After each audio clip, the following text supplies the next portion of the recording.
चलिए हम लोग आते हैं आज बायोलॉजी में कल का होमवर्क मिला था लसिका परिसंचरण तंत्र, लेकिन उससे पहले हम लोग कल वाला रिवीजन कर लेते हैं, एक बार 2 मिनट में रिकॉल कर लेते हैं। कल का टॉपिक था परिसंचरण तंत्र। तो बताइएगा, रक्त परिसंचरण तंत्र की खोज किसने किया था? William Harvey. विलियम हार्वे ने किया था। कब किया था? 1628 में किया था। तो बताइएगा, इसके अंतर्गत 4 भाग आते हैं। हाँ, चारों भाग का नाम बताइए। हृदय, धमनी, शीरा, रुधिर। रुधिर गुड। इसमें आ जाएगा हृदय, आ जाएगा धमनियां, आ जाएगा शिराएं, आ जाएगा फिर रुधिर। ये चारों आता है जो रक्त परिसंचरण तंत्र के 4 भाग हैं। इसको अंग्रेजी में कहते हैं सर्कुलेटरी सिस्टम। तो आगे बताइएगा, जो हमारा हृदय है एक थैली से कवर रहता है, सुरक्षित रहता है, तो उस थैली को क्या कहते हैं? पेरिकार्डियम कहते हैं। अगर हिंदी में बोले तो उसको बोलते हैं हृदयावरण नामक थैली होता है। आगे बताइएगा, तो हमारा हृदय का वजन कितना होता है? 300 ग्राम होता है। तो आगे बताइएगा, शरीर का सबसे व्यस्तम अंग कौन होता है? हृदय होता है। आगे बताइएगा, मनुष्य के हृदय में कितने चैम्बर होते हैं? 4 चैम्बर होते हैं। मनुष्य के हृदय में कितने चैम्बर? 4 चैम्बर होते हैं। तो आगे बताइएगा, जो हमारा हृदय होता है, हृदय के आगे वाला भाग को क्या कहते हैं? आलिंद। पीछे वाले भाग को नील है। तो कितने आलिंद, कितने नील? 2 आलिंद 2 नीले। 2 आलिंद 2 नीले हो जाएगा। आगे बताइएगा, दाएं आलिंद एवं दाएं नीलय के बीच में कौन सा कपाट होता है? त्रिवलनी कपाट होता है। और बाएं आलिंद और बाएं नीलय द्विवलनी कपाट होता है। आगे बताइएगा, शरीर से हृदय की ओर, ध्यान से सुनिएगा, शरीर से हृदय की ओर रक्त ले जाने वाली रक्त वाहिनी को क्या कहते हैं? शीरा कहते हैं। शीरा में अशुद्ध रक्त होता है या शुद्ध रक्त? अशुद्ध रक्त काहे होता है? काहे कि कार्बन डाइऑक्साइड युक्त रक्त रहता है। काहे कि उसमें कार्बन डाइऑक्साइड युक्त होता है, इसीलिए वो अशुद्ध रक्त होता है। लेकिन इसमें भी एक अपवाद है। हाँ, कौन सा? पल्मोनरी शीरा। पल्मोनरी शीरा है जो अपवाद में आता है। पल्मोनरी शीरा होता है जो फेफड़ा से बाएं आलिंद में रक्त पहुंचाता है। हाँ। और इसमें शुद्ध रक्त होता है, इसीलिए यह अपवाद में आ गया। फेफड़ा से बाएं आलिंद में रक्त पहुंचाता है।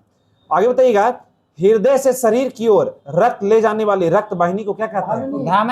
धमनी कहते हैं। तो धमनी में शुद्ध रक्त होगा क्या शुद्ध रक्त होगा? शुद्ध रक्त होगा, यानी ऑक्सीजन युक्त होगा। इसमें ऑक्सीजन युक्त होगा। इसमें भी एक अपवाद है। कौन सा? पल्मोनरी धमनी। पल्मोनरी धमनी है, ये अपवाद में है। ये क्या करता है कि दाहिने नीले से फेफड़ा में रक्त पहुंचाता है। हाँ। दाहिने नीले से फेफड़ा में रक्त पहुंचाता है और इसमें अशुद्ध रक्त होता है। हाँ। इसलिए ये अपवाद में आ गया। आगे बताइएगा, हृदय के कौन से भाग में अशुद्ध रक्त यानी कार्बन डाइऑक्साइड युक्त रक्त मतलब कि उसमें रहता है? यही में, बाएं कि दाएं भाग में? दाहिने भाग में। और बाएं भाग में शुद्ध रक्त होता है। शुद्ध रक्त का मतलब ऑक्सीजन वाला, शुद्ध रक्त का मतलब कार्बन डाइऑक्साइड युक्त रहेगा। आगे बताइएगा, हृदय की मांसपेशियों को रक्त पहुंचाने वाली वाहिनी को कौन सा धमनी कहते हैं? सुनिएगा ध्यान से। हृदय की मांसपेशियां को रक्त पहुंचाने वाले धमनी को या वाहिनी को क्या कहते हैं? कोरोनरी धमनी कहते हैं। और इसी में अगर अवरोध आ जाता है या रुकावट आ जाता है तो आदमी को हार्ट अटैक आता है, हार्ट ब्लॉकेज होता है, हृदयघात कहते हैं जिसको। रुकावट कौन सा, अगर पूछा जाएगा कौन सा धमनी में रुकावट आने पर हृदयघात होता है? कोरोनरी धमनी में। आगे बताइएगा, हृदय के संकुचन और सिंथिलन को सम्मिलित रूप से क्या कहते हैं? उसी को धड़कन कहते हैं। उसको धड़कन कहते हैं, हृदय के धड़कन कहते हैं, हार्ट बीट कहते हैं। आगे बताइएगा, समान अवस्था में मनुष्य के हृदय 1 मिनट में कितना बार धड़कता है? 72 बार धड़कता है। अगर कहा जाएगा भ्रूण अवस्था में, भ्रूण अवस्था के मतलब बच्चा जो गर्भ में है उसको भ्रूण अवस्था कहते हैं। भ्रूण अवस्था में कितना बार धड़कता है? 150 बार धड़कता है। अगर बताइएगा कि एक बार जब अगर हमारा धड़कन धड़कता है तो कितना मिलीलीटर? 70 मिलीलीटर। क्या करता है? पंप करता है, रक्त को पंप करता है। 70 मिलीलीटर एक बार धड़कता है तो रक्त को पंप करता है। आगे बताइएगा सर, समान मनुष्य का रक्त दाब कितना होता है? 120/80 mmHg। 120/80 mmHg। इसका यूनिट ध्यान से रखिएगा, ऑप्शन में देता है mmHg के जगह कुछ और दे देगा और इसको याद नहीं रहेगा तो गलत मार के चलेंगे। जिसमें 120 सिस्टोलिक और और 80 बताइएगा डायस्टोलिक। 120 क्या होता है? सिस्टोलिक, सिस्टोलिक, 80 डायस्टोलिक, डायस्टोलिक होता है। आगे बताइएगा रक्त दाब को मापने वाला यंत्र जिसको कहते हैं बीपी, स्फेग्नोमैनोमीटर, ब्लड प्रेशर मापने वाला यंत्र को क्या कहते हैं? स्फेग्नोमैनोमीटर, स्फेग्नोमैनोमीटर, स्फेग्नोमैनोमीटर कहते हैं। आगे बताइएगा थायरोक्सिन एवं एड्रीनलिन स्वतंत्र रूप से हृदय के धड़कन को नियंत्रित करने वाला एक हार्मोन है। हाँ। आगे बताइएगा रुधिर में उपस्थित CO2 रुधिर के पीएच को कम करके हृदय की गति को बढ़ाता है। हाँ।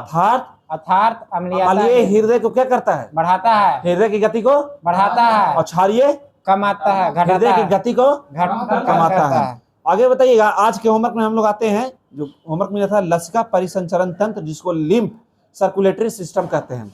तो बताइएगा विभिन्न ऊतकों तथा कोशिकाओं के बीच स्थित अंतरकोशिकीय अवकाशों में पाए जाने वाले हल्के पीले द्रव को क्या कहते हैं?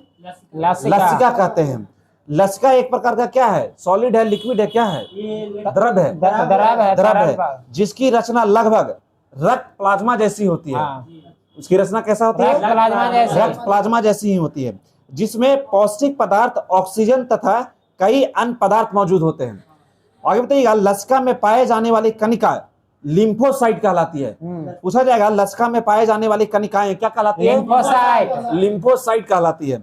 आगे बताइएगा लिम्फोसाइट होता है यह वास्तव में श्वेत रुधिर कणिकाएं होती है, मतलब कि WBC ना, WBC होती है, व्हाइट ब्लड सेल होती है, लिम्फोसाइट कहा गया। यह शरीर के प्रतिरोधक क्षमता से जुड़ा हुआ सबसे महत्वपूर्ण कोशिका है। WBC का काम भी जानते हैं कि वह प्रतिरोधक क्षमता को रोग से लड़ता है, रोगों से लड़ता है। हाँ, प्रतिरोध। बताइएगा लसिका है जो ऊतक से हृदय की ओर केवल एक दिशा में बहता है। लसिका सिर्फ एक दिशा में बहता है, ऊतक से लेकर के हृदय की ओर बहता है। चलिए इसको फिर से रिवीजन मारिएगा। विभिन्न ऊतकों तथा कोशिकाओं के बीच में स्थित अंतरकोशिकीय अवशेषों में पाए जाने वाले हल्के पीले द्रव को क्या कहते हैं? लसिका कहते हैं। लसिका कहते हैं। सबको ध्यान से सुनिएगा सर।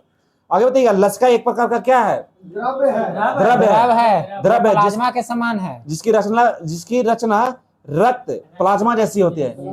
कैसी रचना होती है? रक्त प्लाज्मा जैसी होती है, जिसमें पौष्टिक पदार्थ, ऑक्सीजन तथा कई अन्य पदार्थ मिले होते हैं। आगे बताइएगा लसिका में पाए जाने वाली कणिकाएं क्या कहलाती है? लिम्फोसाइट। अब बताइएगा सर लसिका में पाए जाने वाली कणिकाएं क्या कहलाती है? लिम्फोसाइट कहलाती है। यह लिम्फोसाइट होता है जो वास्तव में कैसा होता है? क्या होता है? श्वेत रक्त कणिकाएं होती है, मतलब WBC होता है। और यह एक प्रकार का, यह शरीर का प्रतिरोधक क्षमता से जुड़ा महत्वपूर्ण कोशिका का एक प्रकार है। सबसे बड़ा श्वेत रक्त कणिका है। आगे बताइएगा लसिका का कुछ कार्य हम लोग जानते हैं, पढ़ते हैं। लसिका का क्या कार्य है हमारे शरीर में? घाव भरने में भी काम आता है। हाँ, घाव भरने में भी काम आता है।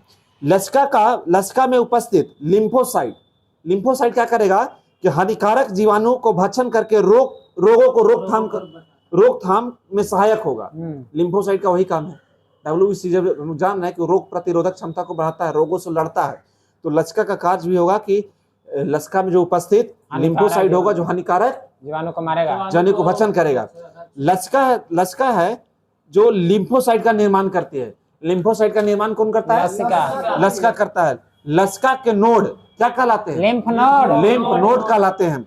मनुष्य के शरीर में जो लिम्फ नोड का क्या काम है? लिम्फ नोड का काम है कि मनुष्य के शरीर में छानने का काम करता है। छानने का कार्य करता है। छाननी होता है ना, वो छानने का काम करता है। समझिए हमारा लिम्फ नोड है, तो इसमें क्या क्या छानता है बताइएगा धर्मपाल जी? ब्लड में से इसमें से जैसे धूल के कण छानता है, जीवाणु, कैंसर कोशिकाएं इत्यादि लिम्फ नोड में फंस जाता है। कैंसर कोशिकाएं भी है जो लिम्फ नोड में फंस जाता है। इसीलिए कहते हैं कि जो लिम्फ नोड है जो छानने का काम करता है, छाननी।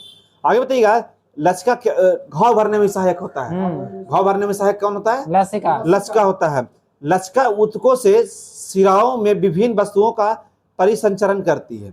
ठीक है, आगे हम लोग बढ़ते हैं उत्सर्जन तंत्र। ये भी होमवर्क में था, एक्सक्रीटरी सिस्टम। उत्सर्जन तंत्र पढ़ते हैं हम लोग। जीवों के शरीर से उपाचयी प्रक्रमों में बने विषैले अवशिष्ट पदार्थों को निष्कासन को उत्सर्जन कहते हैं। साधारण उत्सर्जन का तात्पर्य होता है कि नाइट्रोजनी उत्सर्जनी पदार्थ जैसे यूरिया का उत्सर्जन, अमोनिया, यूरिक अम्ल आदि सब निष्कासन इसमें से मतलब निष्कासन होते हैं। आप बताइएगा, हम जंतु का नाम बताएंगे, आप उसका उत्सर्जन बताइएगा, किसके द्वारा उत्सर्जन होता है। आप बताइएगा, एक कोशिकीय जंतु किसके द्वारा उत्सर्जन होता है? विसरण के द्वारा। हाँ, थोड़ा लाउडली बोलिएगा। विसरण के माध्यम से। किसके द्वारा? विसरण के माध्यम से। विसरण के माध्यम से। एक कोशिकीय जंतु किसके द्वारा? विसरण के माध्यम से। विसरण के माध्यम से उत्सर्जन करता है। आगे बताइएगा, पोरिफेरा संघ के जंतु ये करता है विशिष्ट नलिका तंत्र द्वारा। विशिष्ट नलिका तंत्र द्वारा। सिलिंड्रेटस संघ के जंतु सीधे कोशिकाओं द्वारा। चपटे कृमि ये ज्वाला कोशिका द्वारा। एनिलिडा संघ के जंतु मेलपिगियन नलिका द्वारा, यानी मेलपिगियन ट्यूब द्वारा। ये करता है नहीं, एनिलिडा संघ होता है विक्र द्वारा करता है। वृक्क द्वारा। ये ऑर्थोपोडस, आप बता दिए ऑर्थोपोडस के बता दिए। ऑर्थोपोडस जंतु होते हैं किसके द्वारा करते हैं? हाँ, मेलपिगियन नलिकाओं द्वारा करता है। अब मोलस्का संघ के मूत्र अंग द्वारा। और केसेरुकी विक्र द्वारा। फिर से इसको रिपीट मारते हैं। बताइएगा, एक कोशिकीय जंतु विसरण के द्वारा। आप बताइएगा, पोरिफेरा संघ के जंतु पोरिफेरा ना विशिष्ट नलिका तंत्र द्वारा। सिलिंड्रेटस सीधे कोशिकाएं द्वारा। चपटे कृमि ज्वाला कोशिका द्वारा। एनेलिडा संघ के जंतु विक्र द्वारा। ऑर्थोपोडस संघ के जंतु मेलपिगियन नलिकाओं द्वारा। और मोलस्का संघ के जंतु मूत्र द्वारा। आगे बताइएगा, केसरुकी विक्र द्वारा। आगे बताइएगा, मनुष्य में प्रमुख उत्सर्जी अंग बताइएगा। तो इसमें हो जाएगा चार गो हो जाएगा, 4 अंग होगा। जैसे उसमें किडनी हो गया, स्किन हो गया, लीवर हो गया, लंग्स हो गया। मतलब विक्र हो गया। किडनी का मतलब विक्र हो गया, त्वचा हो गया, यकृत हो गया, फेफड़ा हो गया। आगे बताइएगा, विक्र होता है जो मनुष्य एवं अन्य स्तनधारियों के मुख्य उत्सर्जी अंग का एक जोड़ा विक्र है। तो मनुष्य के शरीर में कितना जोड़ा होता है? एक जोड़ा मतलब 2 गो होता है। तो बताइएगा, इसका वजन कितना होता है किडनी का? 140 ग्राम। 140 ग्राम होता है। कितने भाग में होते हैं किडनी हमारा? 2 भाग में होता है। इसका बाहरी भाग को क्या कहते हैं? कोर्टेक्स। Very good. भीतरी भाग को मेडुला। भीतरी भाग को मेडुला। बाहरी भाग को कोर्टेक्स। हाँ, स्पेन का संसद का नाम भी कोर्टेक्स है। सही है, कोर्टेक्स। आगे बताइएगा, फिर से बताइएगा, जो विक्र है, किडनी है, इसका वजन कितना होता है? 140 ग्राम। मनुष्य शरीर में कितना जोड़ी होता है? एक जोड़ी होता है। 2 गो होता है मतलब एक जोड़ी होता है। आगे बताइएगा सर, प्रत्येक विक्र होता है जो लगभग कितना विक्र नलिकाओं से मिलकर बना होता है? ये लगता है 1 करोड़ 30 लाख। 1 करोड़ 30 लाख विक्र नलिकाओं से मिलकर बना होता है, जिसको क्या कहते हैं? नेफ्रॉन कहते हैं। जिसको क्या कहते हैं? नेफ्रॉन कहते हैं। नेफ्रॉन है जो विक्र की मतलब किडनी की कार्यात्मक इकाई है। पूछा जाएगा, किडनी की कार्यात्मक इकाई है, विक्र की कार्यात्मक पूछा हुआ कौन सा है? नेफ्रॉन है। तो नेफ्रॉन है जो कितना विक्र नलिकाओं से मिलकर बना है? 1 करोड़ 30 लाख। 1 करोड़ 30 लाख विक्र नलिकाओं से मिलकर के हमारा नेफ्रॉन बना हुआ है। और नेफ्रॉन विक्र की कार्यात्मक इकाई है। आगे बताइएगा, प्रत्येक नेफ्रॉन है जो एक छोटी सी कौन सा संरचना अनुसार? छोटी सी प्यालीनुमा संरचना होती है। उसको उसे क्या कहते हैं? बोमेन संपुट कहते हैं। बोमेन संपुट कहते हैं उसको। आगे बताइएगा, बोमेन संपुट में पतली रुधिर कोशिकाओं को क्या कहते हैं? क्या पाया जाता है उसमें? कोशिका गुच्छा पाया जाता है, जो शरीर को 2 प्रकार के धमनियों से बनता है। ठीक है, तो 2 प्रकार के धमनिकाओं से बनता है। तो उसमें 2 को कौन हो गया? एगो चौड़ी और एगो पतली। चौड़ी अभिवाही धमनिका, एक हो गया पतली अपवाही धमनिका। तो चौड़ी अभिवाही धमनिका होगा जो रुधिर को कोशिका गुच्छ में पहुंचाता है। रुधिर को कोशिका गुच्छ में कौन पहुंचाता है? चौड़ी अभिवाही धमनिका पहुंचाती है। अगर हम लोग बात करते हैं पतली अपवाही धमनिका को, तो इसमें हो जाएगा जिसके द्वारा रक्त कोशिका गुच्छ से वापस ले आया जाता है। आगे बताइएगा, विक्रो का प्रमुख कार्य रक्त के प्लाज्मा को छानकर क्या करना रहता है? शुद्ध करना रहता है। किडनी का क्या काम है? रक्त को फिल्टरेशन करना। मूल काम तो उसका वही है, रक्त का शुद्धिकरण करना। पूछा जाएगा विक्र का प्रमुख कार्य क्या है? तो प्लाज्मा को छानकर शुद्ध बनाना, अर्थात इससे अनावश्यक और अनुपयोगी पदार्थों को जल की कुछ मात्रा के साथ शरीर से बाहर करना, मूत्र मार्ग द्वारा या मूत्र के द्वारा शरीर से बाहर निकालना। नहीं सुनता, जिसका किडनी फेल गया उसका ब्लड फिल्टरेशन नहीं होता है, पेशाब उसका कंट्रोल में नहीं रहता है, ये सब बीमारी उसको हो जाता है, होने हो रहा है। हाँ, इसका फिल्टरेशन नहीं हुआ, ऐसे निकल गया, बिना फिल्टर किए हुए निकल गया, जब किडनी काम करना बंद कर देता है। तो बताइएगा, हमारा जो किडनी होता है, विक्र होता है, जो प्रति मिनट, ध्यान से सुनिएगा, प्रति मिनट औसतन कितना मिलीलीटर रक्त को फिल्टर करता है? 4 से 5 है। 125 मिलीलीटर, 125 मिलीलीटर प्रति मिनट पंप करता है। 70 मिलीलीटर, हाँ कंफ्यूजन नहीं होगा मनन जी, 70 मिलीलीटर हमारा हृदय एक बार जब धड़केगा तो पंप करता है। हमारा किडनी है जो प्रति मिनट कितना फिल्टर करेगा? 125 मिलीलीटर, 125 मिलीलीटर फिल्टर क्षमता है। अर्थात इसका मतलब दिन भर में कितना फिल्टर करेगा? 180 लीटर। 180 लीटर हमारा किडनी है जो बहुत बड़ा काम करता है, 180 लीटर दिन भर में छानने का काम करता है। और बताइएगा, इसमें से जो छानता है तो करीब कितना लीटर मूत्र रोजाना बनाता है? लगभग 1.5 लीटर, 1.5 से 2.25 लीटर, 1.45 लीटर। हाँ, 1.5 से 2 जो ऑप्शन में आपको मिले, जो नजदीक रहे आप उसको मार दीजिए, 1.5 से 2 के बीच में, ठीक है। और 1.5 से 2 लीटर मूत्र तो रोजाना बनाता है। अब बाकी जो बच गया, जिसे तो करता है 180 लीटर रक्त फिल्टरेशन करता है, बाकी क्या करता है कि बाकी निस्पंदन वापस रक्त में अवशोषित हो जाते हैं। तो बताइएगा, समान मूत्र के बारे में बात करते हैं, जिसका नॉर्मल यूरिन होता है, उसमें कितना % जल की मात्रा होती है? 95% जल की मात्रा होती है। कितना % लवण होता है? सिर्फ 2%। सिर्फ 2% लवण। यूरिया 2.7%। 2.7। अब हम यूरिक एसिड कहेगा तो 0.3%। फिर से सुनिएगा, समान मूत्र में लगभग कितना % जल होता है? 95%। 95%। उसमें लवण कितना? 2%। और उसमें यूरिया कितना? 2.7%। 2.7%। यूरिक अम्ल कहेगा तो 0.3% हो जाएगा। आगे बताइएगा, मूत्र का हल्का रंग उसमें पीला होता है, क्यों होता है? यूरोक्रोम के कारण। उसमें एक वर्णक होता है यूरोक्रोम, जिसके कारण हमारा मूत्र कैसा होता है? हल्का पीला होता है। तो यूरोक्रोम किसके विखंडन से बनता है? हेमोग्लोबिन के।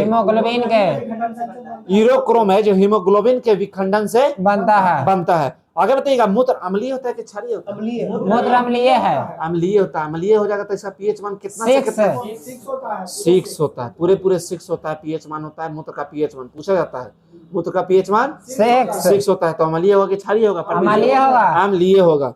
आगे बताइएगा, विक्र के द्वारा नाइट्रोजनी पदार्थों के अलावा पेनिसिलिन और कुछ मसालों का भी उत्सर्जन होता है। आगे बताइएगा, विक्र में बनने वाली पत्थरी, सुनते होंगे हम लोग, पत्थरी का ऑपरेशन हुआ, किसमें था? तो किडनी में था। किडनी में रहता है तो सुनते हैं ना, कैल्शियम ऑक्जेलेट का बना होता है। किससे बना होता है? Calcium oxalate. कैल्शियम ऑक्जेलेट से बना होता है पत्थरी, जो डॉक्टर ऑपरेशन करके निकालता है। पेशाब का मार्ग में हो गया या मूत्र मार्ग में हो गया या किडनी में हो गया, ठीक है। तो विक्र में बनने वाला पत्थरी किससे बना होता है? Calcium oxalate. कैल्शियम ऑक्जेलेट से होता है। इसलिए तो जिसको पत्थरी रहता है ना, तो डॉक्टर उसको टमाटर खाने के लिए मना कर देता है। टमाटर खाने के लिए मना, उसका जो ऊपर का छिलकावा जो रहता है, क्या खाने का कहता है? जिससे पत्थरी टूटेगा। दाल, किसका दाल? उर्दी नहीं, कुर्थी का दाल। कुर्थी का दाल कहा जाता है कि उसमें तोड़ने की शक्ति होता है, तो तोड़ के उसको पेशाब के रास्ता से बाहर निकाला जा सकता है। चलिए आगे हम लोग बात करते हैं उत्सर्जन अंग। हम लोग पढ़ रहे थे, हम लोग किडनी के बारे में पढ़ लिए। अभी हम लोग पढ़ते हैं त्वचा और यकृत और फेफड़ा। ये 4 को हम लोग अभी पढ़े थे कि मनुष्य का प्रमुख उत्सर्जी अंग है। तो स्किन में क्या होता है कि त्वचा में पाई जाने वाली तैलीय ग्रंथि एवं श्वेत ग्रंथियां, तो तैलीय ग्रंथियां से सीबम स्रवण करती है और आपको श्वेत ग्रंथियां से पसीने का स्रवण होता है। पूछा जाएगा, जो पसीने का स्रवण होता है जो त्वचा के कौन से ग्रंथि? श्वेत ग्रंथि से होती है। और तैलीय ग्रंथि से किसका होता है? सीबम का होता है। आगे बताइएगा, लिवर में हम लोग आते हैं यकृत में। तो यकृत कोशिकाएं आवश्यक से अधिक अमीनो अम्ल तथा रुधिर के अमीनो को किससे परिवर्तित करके उत्सर्जन का मुख्य भूमिका निभाता है? यूरिया में। हमारा यकृत है जो अमीनो अम्ल को किसमें कन्वर्ट कर देता है? यूरिया में। अमोनिया के यूरिया में कर करके इसको उत्सर्जन का मुख्य क्रिया मतलब इसमें भूमिका निभाता है। आगे हम लोग अंतिम आते हैं फेफड़ा। फेफड़ा से भी उत्सर्जन होता है। तो फेफड़ा में 2 प्रकार के गैसीय पदार्थ, एक कार्बन डाइऑक्साइड और एक जल वाष्प का उत्सर्जन होता है। तो कुछ पदार्थ जैसे लहसुन, प्याज और कुछ मसाले जिसमें बाष्पीय घटक होते हैं उसका उत्सर्जन फेफड़ा के द्वारा होता है। चलिए अब इसको हम लोग आगे देख लेते हैं। ये बाकी हम लोग आगे देखेंगे, कल देखेंगे। एक बार इसको थोड़ा सा रिकॉल कर लेते हैं जल्दी में। ठीक है, जल्दी से बताइएगा, सब लोग जवाब दीजिएगा थोड़ा लाउडली। मनुष्य के प्रमुख उत्सर्जन में कौन कौन सा आ जाएगा? 4 गो आएगा। बताइए। ऐसा है कई अंग, लेकिन 4 गो प्रमुख अंग है। बताइए। त्वचा हो गया, किडनी हो गया, लीवर हो गया, लंग्स हो गया। Very good. आगे बताइएगा, विक्र माने किडनी हमारे शरीर में कितना जोड़ा होता है? एक जोड़ा। 2 गो रहता है, ध्यान दीजिएगा। किडनी का वजन 140 ग्राम। बोलिएगा प्रतिदिन सब लोग लाउडली बोलिए, 140 ग्राम। आगे बताइएगा, किडनी के बाहरी भाग कॉर्टेक्स, भीतरी भाग मेडुला। आगे बताइएगा, प्रत्येक विक्र लगभग कितना विक्र नलिकाओं से मिलकर 1 करोड़ 30 लाख विक्र नलिकाओं से मिलकर बना होता है, जिसको क्या कहते हैं? नेफ्रॉन कहते हैं। तो बताइएगा, किडनी का या विक्र के कार्यात्मक इकाई को क्या कहते हैं? नेफ्रॉन कहते हैं। प्रत्येक नेफ्रॉन में एक छोटी सी प्यालीनुमा संरचना होती है, जिसको बोमेन संपुट कहते हैं। आगे बताइएगा, विक्र यानी किडनी आता है जब प्रति मिनट कितना मिलीलीटर फिल्टरेशन करता है? 125 मिलीलीटर। अगर दिन भर में बात किया जाए तो 180 लीटर। अगर हमारा हृदय एक बार पंप करता है तो 70 मिलीलीटर रक्त को पंप करेगा। आगे बताइएगा, तो 125 मिलीलीटर प्रति मिनट में फिल्टर करता है और 180 लीटर दिन भर में करता है। तो इसमें कितना लीटर मूत्र रोजाना बनता है? 1.5 से 2 लीटर या 1.45 लीटर। जो नजदीकी मिले ऑप्शन में मार दीजिएगा। आगे बताइएगा, समान मूत्र में कितना % जल होता है? 95% जल की मात्रा। विधायक बताएंगे कितना? लवण 2%, यूरिया 2.7%, यूरिक अम्ल 0.3%। आगे बताइएगा, मूत्र का हल्का रंग पीला होता है यूरोक्रोम के कारण, यूरोक्रोम नामक वर्णक के कारण। तो आगे बताइएगा, यूरोक्रम किसके विखंडन से बनता है? हेमोग्लोबिन के विखंडन से बनता है। आगे बताइएगा सर, मूत्र अम्लीय होता है या क्षारीय होता है? अम्लीय होता है। मूत्र का पीएच मान 6 होता है। आगे बताइएगा सर, विक्र में जो किडनी में बनने वाली पथरी किससे नहीं बनता है? कैल्शियम ऑक्जेलेट से बनता है। आगे बताइएगा, त्वचा में पाई जाने वाली तलीय ग्रंथि से क्या श्रवण होता है? तलीय ग्रंथि से पसीना, सीबम और श्वेत ग्रंथि से पसीना। ठीक है। और बाकी फेफड़ा हम लोग देख लिए, इस बार फिर से आप लोग रिकॉल कर लीजिएगा। बाकी हम लोग कल के लिए देखते हैं। ठीक है।